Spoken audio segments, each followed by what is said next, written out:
Hi అండి, నేను మీ Lakshmi village ఫుడ్స్కి స్వాగతం. ఈరోజు మనం చుక్కకూర పకోడీ అండి చేసుకున్నాను. ఇది ఎలా చేసుకుంటే కరకరలాడుతుందో, ఏమేమి వేసుకున్నానో అవన్నీ కూడా నేను మీకు చూపించేస్తాను. పిల్లలు పెద్దవాళ్ళు కూడా ఇష్టంగా తింటారండి. ఎప్పుడైనా చేసుకున్నారా లేదా? నేనైతే చాలాసార్లు చేశాను, చాలా బాగుందండి. సరే, ఛానల్లో పెడదామని చెప్పి ఈరోజు మళ్ళీ పెడుతున్నాను అనమాట. సరేనా? ఇది ఎలా చేసుకుంటాలో నేను మీకు చూపించేస్తాను. రండి, దీనికోసం చూద్దాం. ముందుగా కడుగు పెట్టుకున్న చుక్కకూర,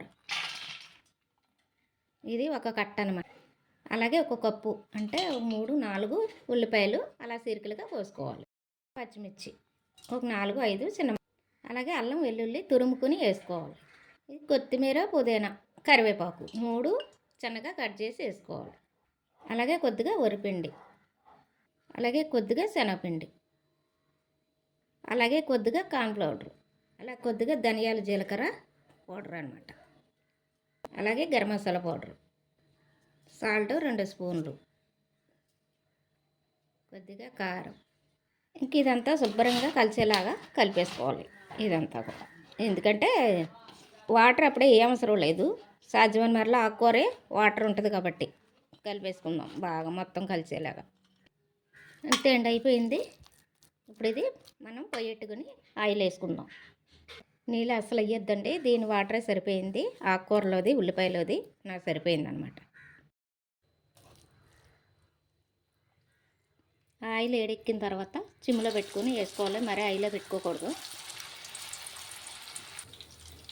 వేసినమంటే కదపకుండా కొంచెంసేపు అలాగా వేసేసిన తర్వాత కలుపుకోవాలి. ఏపు ఇలా వచ్చినప్పుడే తీసేసుకోవాలి.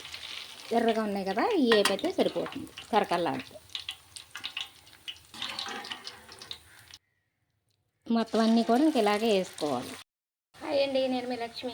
ఎలా ఉన్నారు మీరు? బాగున్నారా? నేనైతే బాగున్నానండి. నేను ఈరోజు పకోడీ చేసుకున్నాను.